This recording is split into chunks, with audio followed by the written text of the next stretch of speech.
오늘은 요한복음 12장 앞쪽을 통해서 예루살렘 입성 이런 제목으로 함께 은혜 나누도록 하겠습니다. 우리가 요한복음을 크게 두 단락으로 나눈다고 얘기를 했죠. 그래서 앞전 단락은 10장까지 나누고 뒷단락은 중간에 11장이 끼어 있고 12장부터 21장까지 또 10장을 이제 두 단락으로, 두 번째 단락으로 본다, 이렇게 봤죠. 그래서 두 번째 단락이 이제 여기 시작이 돼요. 두 번째 단락은 뭐라고 그랬어요? 예수님의 그 마지막 사역을 다룹니다. 마지막 죽음의 일주일 사역, 그때를 다루고 있어요, 요한복음에서는. 그래서 지금 오늘 시작되는 것은 뭐예요? 죽음의 시작이에요. 예수님의 마지막 일주일 죽음의 시작이 어떻게 시작되느냐, 이렇게 이제 나옵니다. 그래서 일단 마지막 일주일 사역은 어디에서 합니까? 예루살렘 성에 들어가서 예루살렘에서 종교 지도자들을 상대로 종교 지도자들한테 메시지를 전하며 너희들이 잘못된 신앙을 가졌다, 하나님을 온전히 믿지 않는다, 어떻게 바뀌어야 되느냐 하는 것들을 지적을 해주고 있죠. 그래서 그 부분이 이제 시작되는데, 먼저 예루살렘 입성을 합니다. 근데 지금 이제 가장 큰 문제는 이미 예수님이 종교 지도자들한테 여러 번 경고를 하고, 안식일에도 가서 했고, 수전절에도 가서 설교했고, 또 유월절에도 가서 성전에 들어가서 설교하면서 종교 지도자들을 계속 혼내키면서 문제가 생겼죠. 예수님은 이제 중죄인이 돼서 예수님을 어떻게 하든 잡아서 죽이고자 하는 그런 체포해야 될 대상자가 되어 있는 거죠. 그런데 지금 예수님은 마지막 일주일에 그들의 체포되지 않고 메시지를 마지막까지 하나님이 전하고, 그 많은 사람들한테 전해야 할 메시지를 다 전하고 마지막에 체포가 돼야 돼요. 근데 그 사역의 과정을 하나님은 하셔야 되는데, 그걸 어떻게 하시느냐? 하나님은 혼자예요. 지금 이스라엘 종교 지도자들은 국가라는 거대한 힘, 권력과 군인과 모든 것을 다 갖고 예수님을 막으려고 하는데, 그럼 어떻게 예수님이 그 자들한테, 모든 사람들한테 메시지를 전하면서 그 자들의 그 권력, 그 자들의 제재를 막아내면서 할 수 있느냐? 바로 그게 나사로 사건 때문에 가능했다, 이런 얘기가 되겠습니다. 그래서 우리가 마지막 양쪽을 단락을 나누는 그 가운데 나사로 사건이 들어가 있었는데, 이 나사로 사건 때문에 이제 그 일이 가능했던 겁니다. 그래서 오늘 나사로 사건이 있던 현장으로 가서 거기서부터 다시 시작되는 이야기가 나오고 있습니다. 오늘 1절 보면 이렇게 나오죠. 6월절의 엿새전, 6월절 엿새전에, 6월절 엿새전은 뭐 하는 날이에요? 이제 무교절인 거죠. 원래 그 6월절은 예수님 6월절은 양을 잡아서 먹는 날이고, 양 잡아 먹기 전에 일주일 동안 뭐 해요? 깨끗한 양을 이렇게 보관해 놓는 거죠. 잡아먹을 양을 미리 준비해 놓고, 그리고 일주일 동안 무교절, 무교병이라 그러죠.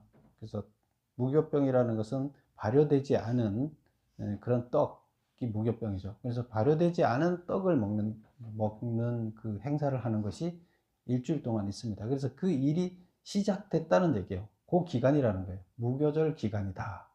그래서 엿새전에, 그러면 지금 이스라엘 백성들은 6월절 절기를 지키기 위해서 언제 옵니까? 무교절이라는 것은 발효되지 않은 빵을 먹는다. 이것은 오염되지 않은 순수한 하나님 말씀을 듣는다, 이제 그런 개념이 돼요. 그래서 이스라엘 백성들이 출애굽할 때, 그때 처음에 유월절 행사를 하게 했죠. 그 6월절 행사를 할 때 무교절 일주일을 지킨 다음에 이제 마지막에 무교병을, 그 6월절 양을 먹게 했죠. 그래서 그때는 정결 기간이에요.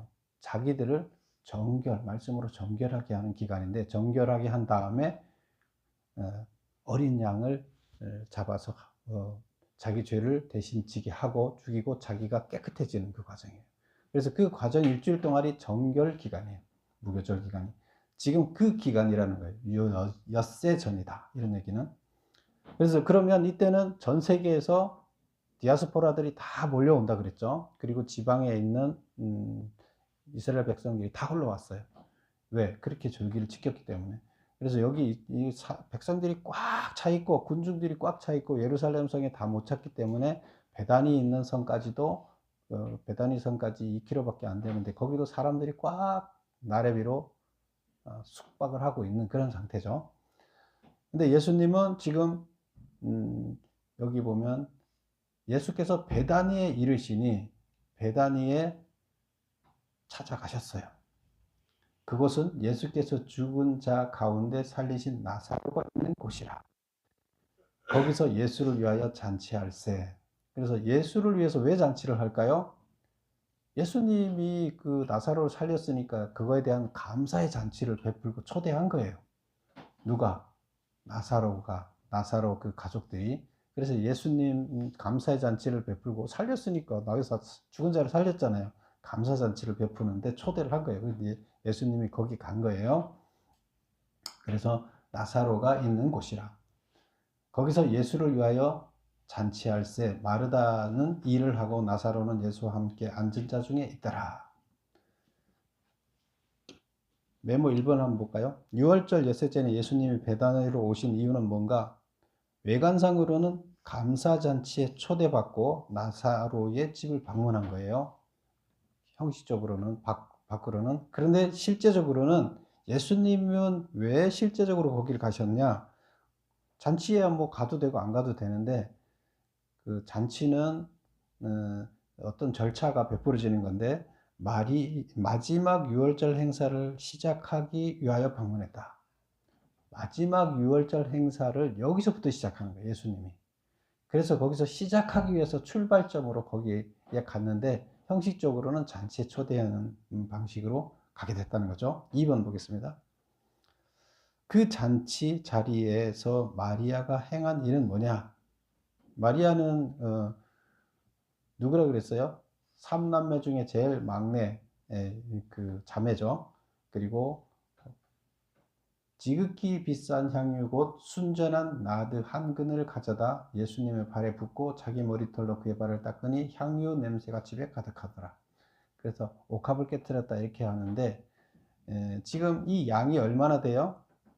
여기서 뭐 나드라고 한 그 여기 보면 나드 한 근 이렇게 지금 돼 있는데 그 밑에 그 유다가 하는 얘기를 보면 가롯 유다가 하는 얘기를 보면 300데나리온에 팔아도 되는데 왜 팔아서 가난한한테 주지 않느냐 이렇게 보면 이게 양이 얼마예요? 300데나리온. 1데나리온 하루 품값이에요. 그러면 300데나리온이면 365일 중에 300이면 1년치 봉급이에요. 그쵸? 1년 연봉이나 되는 그 비싼 기름을 예수님 발에 붓고 예수님을 머리털로 이렇게 원래 수건으로 닦아야 되잖아요. 거기서는 밖에서 들어오게 되면 그 먼지가 많고 이래서 그리고 거기 신발을 대부분 안 신고 다니잖아요. 그래서 집에 들어올 때 물로 이렇게 닦아주는 하인이 있는데 뭐 가난한 사람들은 하인이 없겠죠. 그러면 이제 그 사람들이 직접 닦겠죠. 근데 누가 닦아줬느냐 하면 마리아가 닦아주는데 예수님을 뭘로 닦아줘요? 예, 가장 비싼 기름을 사서 1년치 봉급에 해당하는 기름을 사서 그거를 수건으로 안 닦고 자기 머리털로 닦았다. 엄청난 감사의 표현인 것이죠. 그렇게 했어요. 근데 왜 그렇게 했어요? 나사로를 살렸으니까, 자기 오빠를 살려줬으니까. 그것도 있지만 또 성경에서 이 학자들은 이걸 어떻게 해석하나 하면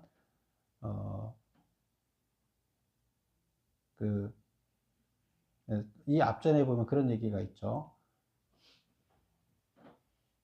현장에서 잡혀서 범죄 현장에서 잡혀서 음행하다 잡혀온 여자가 있었다. 그리고 돌로 쳐서 죽이라고 사람들이 다 몰려왔을 때 예수님이 사람들한테 죄 없는 자는 먼저 돌로 치라. 그래서 사람들이 다 자기 죄를 느끼고 다 돌아가게 하고 나는 너를 정죄하지 않겠다 돌아가라. 이렇게 얘기를 했는데 그 여자가 마리아였고 그 여자가 이 여자다. 이 자매다. 이렇게 학자들이 본 학자도 있습니다. 근데 뭐 그거는 정확하지는 않지만 뭐 대부분의 50% 이상의 학자들은 그렇게 믿고 있습니다. 어쨌건 그래서 그 감사와 이 두 가지 감사가 있는 것이다 이렇게 보고 있는데 여기 여기 본문에 나오는 것만 해도 나사로 오빠 살린 것만 해도 뭐 충분히 1년치 봉급줄 가지고 감사를 표할 수 있는 것이죠. 그렇다고 돈을 주면 예수님 받겠어요?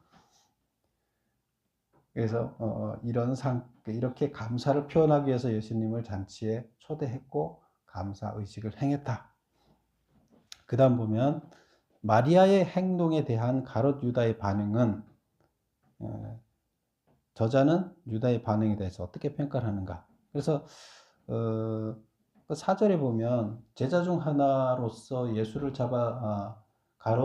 잡아줄 가롯 유다가 말하되 이 향유를 어찌하여 300데나리온에 팔아 가난한 자들에게 주지 아니하겠느냐 이렇게 얘기를 했다는 거예요.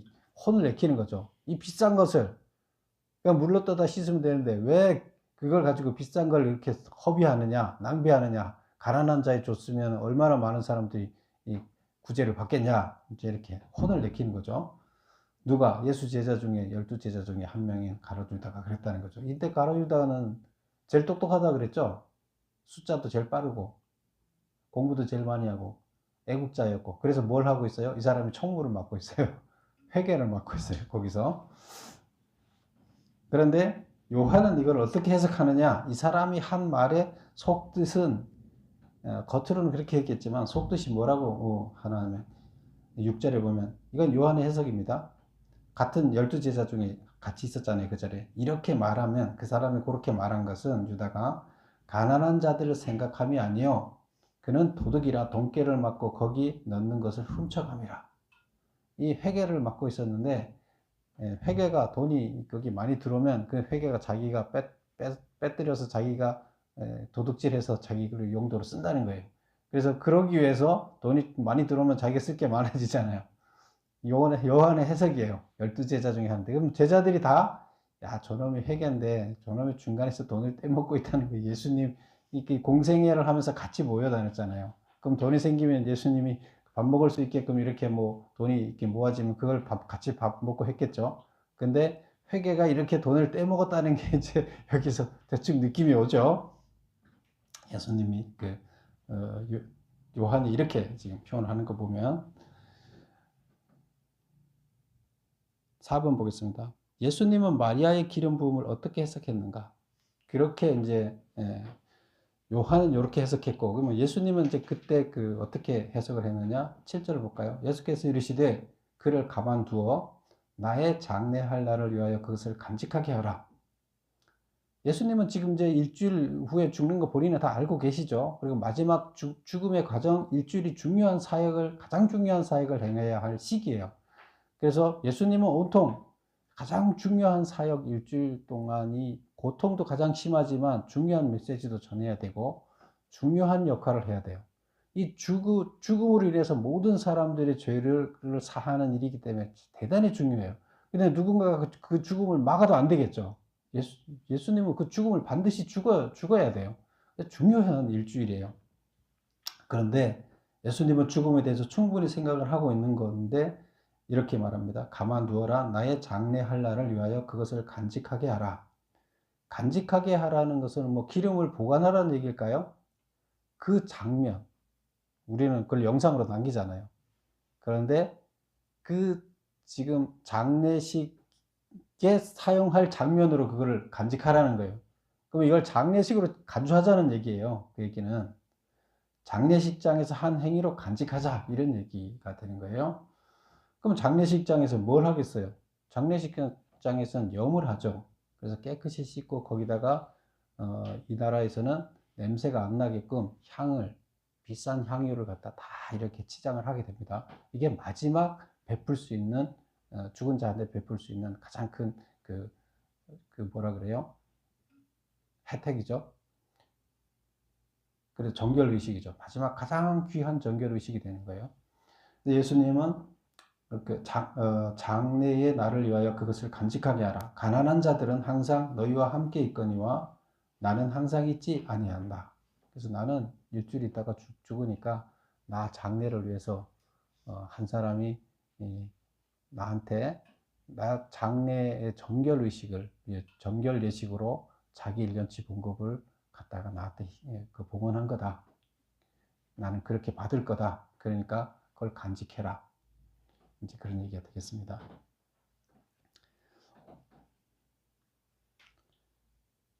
5번 보겠습니다. 가롯 유다와 마리아를 통해 얻을 수 있는 교훈은 뭐냐? 정직하지 못한 숨은 동기를 가지고 하나님의 일을 이룰 수 없는 반면 자신의 전 존재를 들여 헌신하는 행위는 하나님 나라를 이루는 탄탄한 기반이 된다는 것이다. 하나님은 하나님 나라를 만들 때 어떤 재료를 가지고 하나님 나라를 만들 것이냐? 결국 하나님 나라를 건설할 때 하나님은 자기가 하지 않는다 그랬어요. 하나님 나라를 누굴 통해 하신다고요? 이 땅에 있는 우리를 통해서 하나님 나라를 만들어 가세요. 뭐 하나님 우리가 뭘 만든다 그러면 집을 하나 짓더라도 바닥부터 시작해서 재료가 있어야 지을 거 아니에요. 근데 뭘로 가지고 만드느냐? 하나님은 우리들의 헌신을 가지고 한다는 거예요. 우리들의 삶을 가지고 하나님 나라를 만들어요. 근데 이것도 비유법인 거지만 하나님 나라는 통치의 개념이라고 그랬죠. 근데 이제 그거를 상징적으로 본다 그러면 하나님 나라를 만든다, 뭘 건설한다 그러면 하나하나 재료가 있어서 재료를 가지고 이렇게 만들어 집을 지어가는 개념인데, 하나님 나라는 결국 우리들의 희생, 우리들의 사랑, 우리들의 삶의 결과물이에요. 그 결과물들이 하나하나 쌓여서 하나님 나라가 완성되는 거예요. 그 결과물이 다른 사람하고 관계를 좋게 만들고 결국 좋게 만들어서 서로 화목하게 만들고 그 모든 것을 통해서 하나님 나라 천국에서 사는 삶을 누리게 하는 거예요. 근데 그게 희생이 없이 만들어지지 않아요.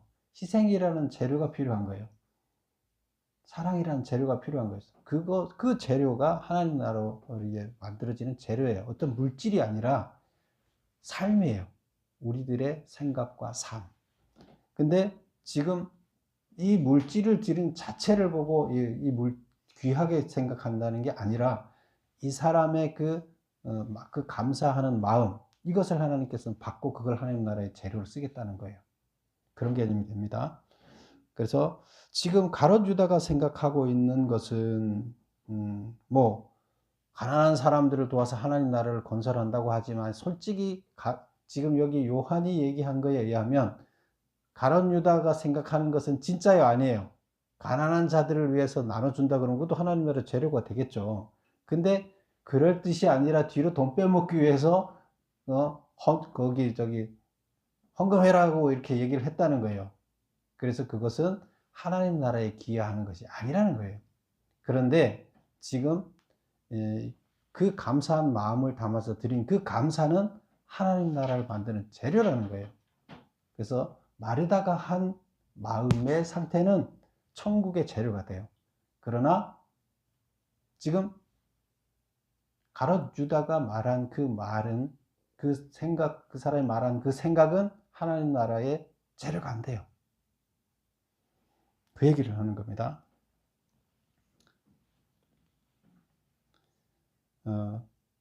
그래서 지금 여기까지 이제 보면 예수님이 왜 가셨다고요?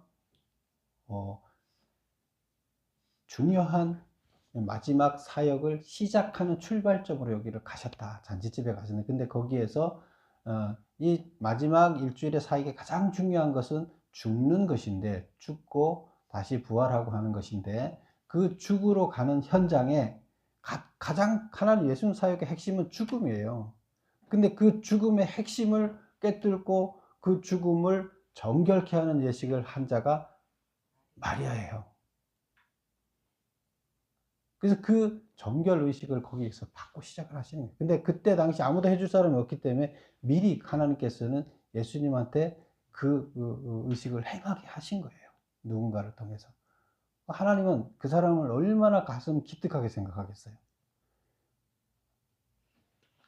그래서 마리아가 높이 불려진다. 성경에 보면 그럽니다. 이 말씀이 전해지는 곳에 마리아의 이름은 영원히 잊혀지지 않고 전해질 것이다. 왜? 예수님이 가장 귀하게 생각하는 그 죽음, 그것을 정결케 하는 의식을 행했기 때문이에요. 그리고 또 이제 중요한 의미가 있죠. 이제 여기에서부터 왜 출발해야 되는지가 이제 뒤에 나오는 거죠. 6번 보겠습니다. 대제사장이 예수님뿐만 아니라 나사로까지 죽이려 한 이유는 뭔가? 9절을 한번 볼까요? 유대인의 큰 무리가 예수께서 여기 계신 줄을 알고 오니 이는 예수만 보기 위함이 아니요 죽은 자 가운데 살리신 나사로도 보려고 함이라. 지금 이 나사로 사건이 지금 이 예루살렘에 모인 사람들한테 다 알려졌죠. 다 저기 모여 있는데 며칠 전에 지금 당장 잔치하기 며칠 전에 나사로를 살렸기 때문이에요. 그리고 사람들이 모여 있는 사람들이 그것을 다 소문을 듣고 알기 때문에 지금 시선이 다 어디 있어요? 이 예수님한테 맞춰져 있고 예수님이 어디 있느냐? 예수님이 지금 이 유월절 행사장에 올 거냐? 메시아가 맞냐? 나 한번 보고 싶다. 이게 모든 사람들의 관심사인데 지금 예수님이 나사로 집에 갔다. 거기 잔치자리에 갔다. 그러면 사람들이 다 어디 집결하겠어요? 예, 예루살렘으로 가는 게 아니라 일로 다 오는 거예요. 여기가 집결지가 되는 거예요. 군중들의 집결지가 되는 거예요. 그런데 지금 예수님을 누가 막아줘야 돼요? 군대가 있어요?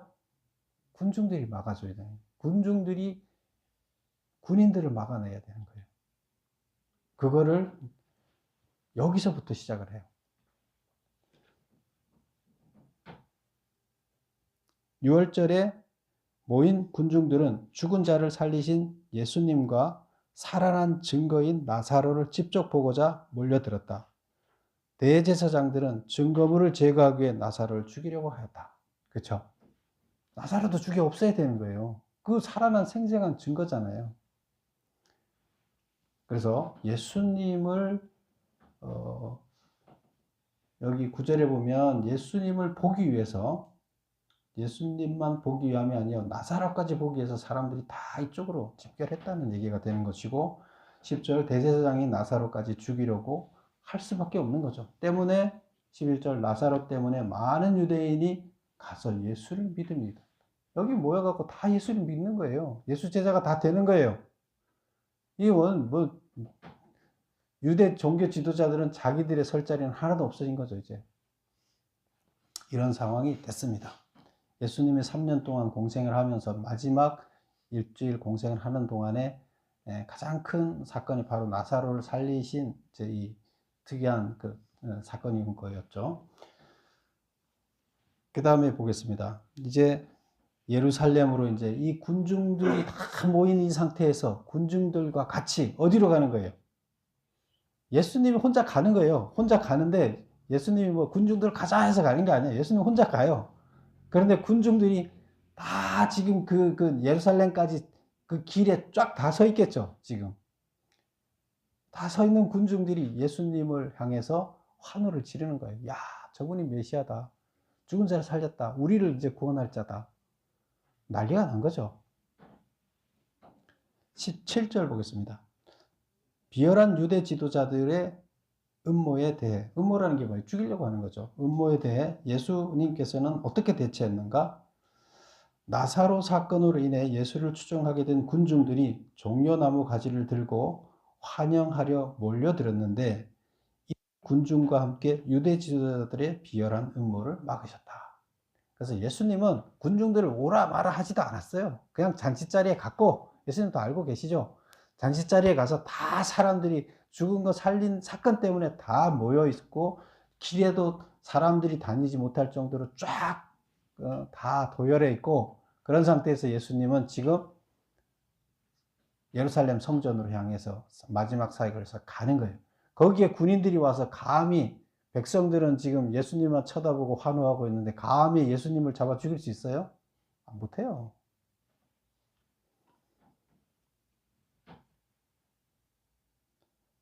그래서 백성들은 여기 종려나무 가지를 들고 환영했는데, 이 종려나무 가지는 이스라엘에서 종려나무 가지를 들고 환영하는 것은 언제부터 생겼나 하면, 지난번에 한번 말씀드렸지만, 이스라엘의 해방, 포로로부터 해방돼서 돌아와서 있는데 헬라 제국이 또 여기를 지배했다 그랬죠.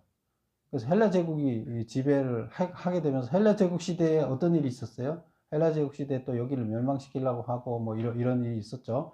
근데 그러고 이후에 어쨌건 예루살렘이 다 쑥대밭이 되고, 그 헬라 제국에 있던 어떤 그 분봉왕이 여기 와서 예루살렘 성전에서 돼지 갖다 놓고 제사 지내고 그랬다 그랬죠. 그래서 마카비라는 사람이 민병대를 조직해서 걔들이랑 싸워서 결국 걔들을 물리치고 이겼다 그랬죠. 그러니까 난리가 난 거죠. 하나님의 이름으로 이긴 거예요. 민병대가 그 거대 제국을 이겨버린 거예요. 그래서 그때 그걸 기념하는 게 이제 마카비 그 전쟁이었는데, 이스라엘 백성들한테는 그게 대단한 전쟁인 거죠. 자기들이 그거를 회복시켜 준 거니까. 근데 그 전쟁 승전하고 돌아오는 그 마카비 군대를 환영할 때 그 종려나무 가지를 쫙 뿌려서 그 승리를 기원했어요. 그래서 그 승자에 대한, 그때부터 이 예루살렘 성도 승자에 대한 그것을 종려나무 가지를 깔아주면서 환영을 하는 이런 의식이 생겼는데요. 예수님 지금 가는데 여기 이것을 지금 깔아준 거예요. 보세요. 12절. 그 이튿날에는 명절에 온 무리가 예수께서 예루살렘으로 오신다는 것을 듣고 종려나무를 가지고 맞으러 나가 외치되 호산나 찬송하리로다 주의 이름으로 오시는 이 곧 이스라엘의 왕이시여 하더라. 그 종려나무를 깔았다는 거 무슨, 이거 승자잖아요. 누구한테 승리한 거예요? 지금 그 상황을 한번 연상해 보세요. 그 상황에서 무슨 뭐가 승리예요? 뭐 승리를 했어야지 승자를 환영하잖아요. 예수님을 환영하는데 뭐로부터 승리해요? 네, 그것은 바로 지금 예수님을 죽이려고 하는 자와의 싸움에서 승리했다는 거예요. 그럼 죽이려고 하는 자가 누구예요? 종교 지도자들이잖아요. 그들은 예수를 죽이려고 하는데 백성들은 누구 편이다? 예수를 환영하니까 종교 지도자를 환영하는 이게 종교 가지가 아니잖아요. 예수님을 환영하는 거잖아요. 니네들이 싸웠는데 예수님이 이겼다는 얘기예요. 왜? 자기들이 예수님을 이기게 하겠다는 거예요. 백성들이. 당신이 승자야. 종교 지도자들 아무것도 아니야. 우리가 당신을 승자로 인정하겠어. 다 뿌리는 거예요. 그러면 종교 지도자들한테는 무슨 말이에요? 니네 예수님한테 손대지 마. 손대면 가만히 두지 않겠어. 백성들이 지금 이 군중들이. 지금 그 표시예요. 그래서 대대적으로 하는데 종교 지도자들은 아무 말 할 수가 없어요. 거기에 등장할 수가 없어요. 왜? 자기들 돌 맞아 죽어요. 그러면 그 무리가 얼마인데? 250만인데 종교 지도자들이 얼마나 있어요? 군대 동원해봐야 얼마나 돼요? 안 돼요. 그래서 꼼짝 못하는 거예요. 그래서 예수님은 이 세력들, 이 군중들의 지지를 얻어서 마지막 사역을 완성하십니다. 결국에.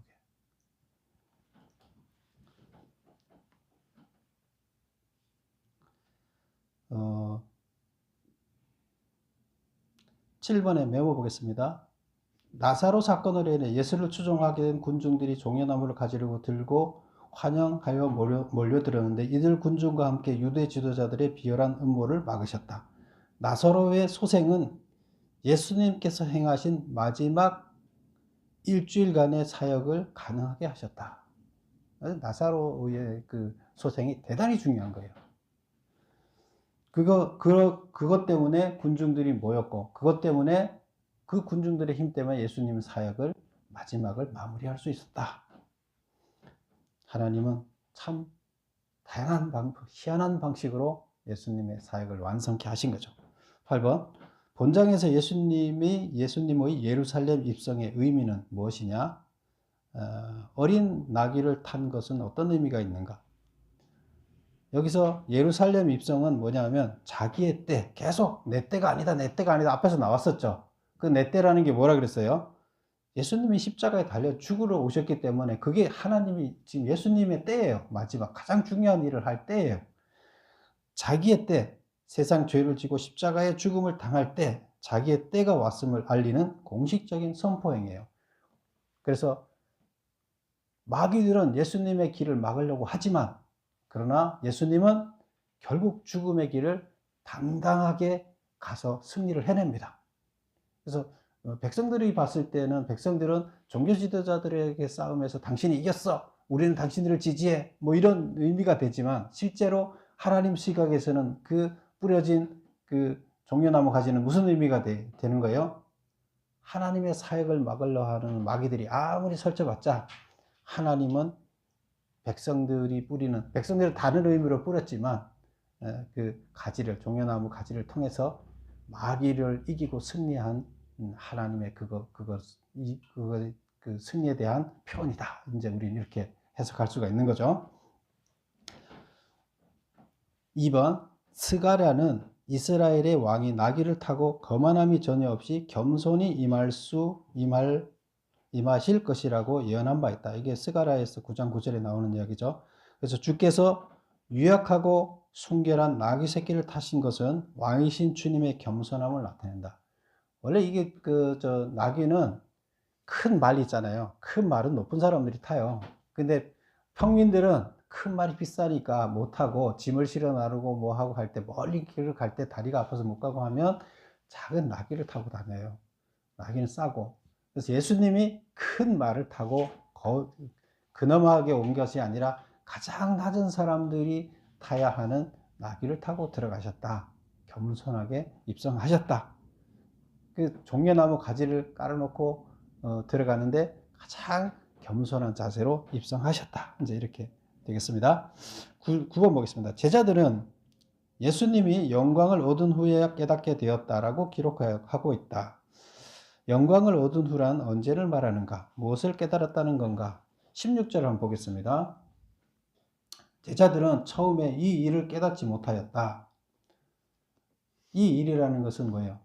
그 앞에 종려나무 가지를 꺾어서 해놓고 예수님이 나귀를 타고 예루살렘 성에 입성하는 이것을 얘기하는 거죠. 제자들은 처음에 이 일을 깨닫지 못했다. 이게 무슨 의미인지 깨닫지 못했다는 것이에요.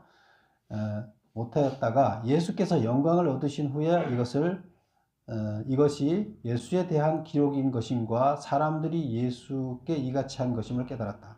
그래서 지금 그 종려나무 가지 그도 마찬가지고 15절에 있는 시온의 딸들아 두려워하지 말라 너의 왕이 나귀를 타고 오신다 함과 같더라. 그래서 너의 왕이 예수님이라는 것이고 그분이 나귀를 타고 오셨고 그분이 세상 죄를 지고 가는 분이라 예언되어 있는 그분이다 하는 것을 몰랐다는 거예요.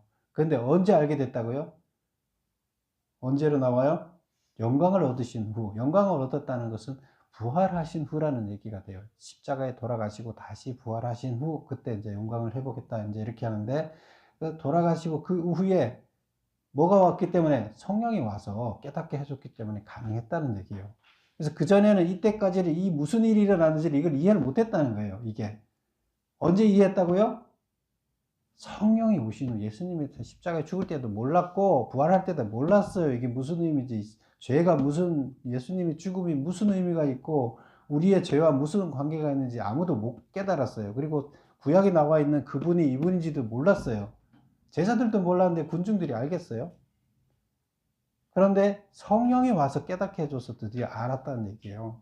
그는 오순절, 이때부터 예수님이 돌아가시고 6월절부터 오순절이 50일째 되는 날이에요. 그 50일째 되는 날에 성령이 임해서 마가다라고 하면 임하면서 그때 알게 깨닫게 됐다. 하나님의 영이 결국 가르쳐줬다는 얘기가 되는 거죠. 그래서 이 중대한 죽음의 사역이 이렇게 시작돼서 가고 있는데 아무도 이것을 깨닫지 못했다. 나중에 한참 지난 후에야 야, 그게 그 일이었구나 알게 됐다. 이런 얘기가 되겠습니다. 그래서 9번 보면 예수님이 부활 승천하신 후, 영광을 받은 후라는 것은 예수님이 부활 승천하신 후에 무엇을 깨달았느냐? 예수님의 예루살렘 입성의 참 의미를 깨달았다. 죄를 지고 죽기 위해서, 십자가를 지고 죽기 위해서 이렇게 입성하셨다는 것을 깨달았다. 10번 바리새인들은 예수님의 인기를 막으려는 자신들의 노력이 아무 쓸데없이 되었다고 한탄했다. 그 이유는 무엇인가? 예수께서 나사로를 무덤에서 불러내어 죽은 자 가운데서 살리실 때 함께 있으며 목격했던 무리가 유월절 행사에 운집한 군중들에게 그 목격 사실을 증언했고 그 증언을 들은 무리들이 예수를 믿고 따랐기 때문이다. 그래서 유대 지도자들은, 종교 지도자들은 예수님을 따르지 못하게끔 어떻게든 막으려고, 죽이려고 했는데 자기네 노력이 아무 의미가 없어졌어요. 그게 왜 그랬다고요? 실제적으로 나사로 죽음을 목격한 자들이 뭐 다 옆에 이렇게 다 운집돼 있는 군중들한테 본 사람이 옆에 바로 하면 순식간에 다 전달되잖아요. 뭐 무슨 신문이 없어도 바로 입에서 입으로 그 자리에서 다 전달되잖아요. 다 밀집돼 있는데. 야, 지금 여기서 이렇게 했대. 죽은 자 살렸대 하는 게 뭐 순식간에 다 알게 된 거죠. 그리고 지금 무슨 일이 일어났는지 다 알게 됐어요. 그러니까 그 얘기를 듣고 났는데 자기들이 뭐 막으려고 어떻게 해봤자 방법이 있느냐? 방법이 없다는 거예요. 그 얘기예요. 그래서 그 증언, 그러니까 나사로를 죽여야 되겠다는 거예요. 그놈을 놔두면 안 됐다는 거예요. 그 증언을 했고 그 증언을 들은 무리들이 예수를 믿고 따랐기 때문이다. 예수님을 어떻게 믿고 따랐어요? 메시아로 따랐어요. 근데 문제는 뭐예요?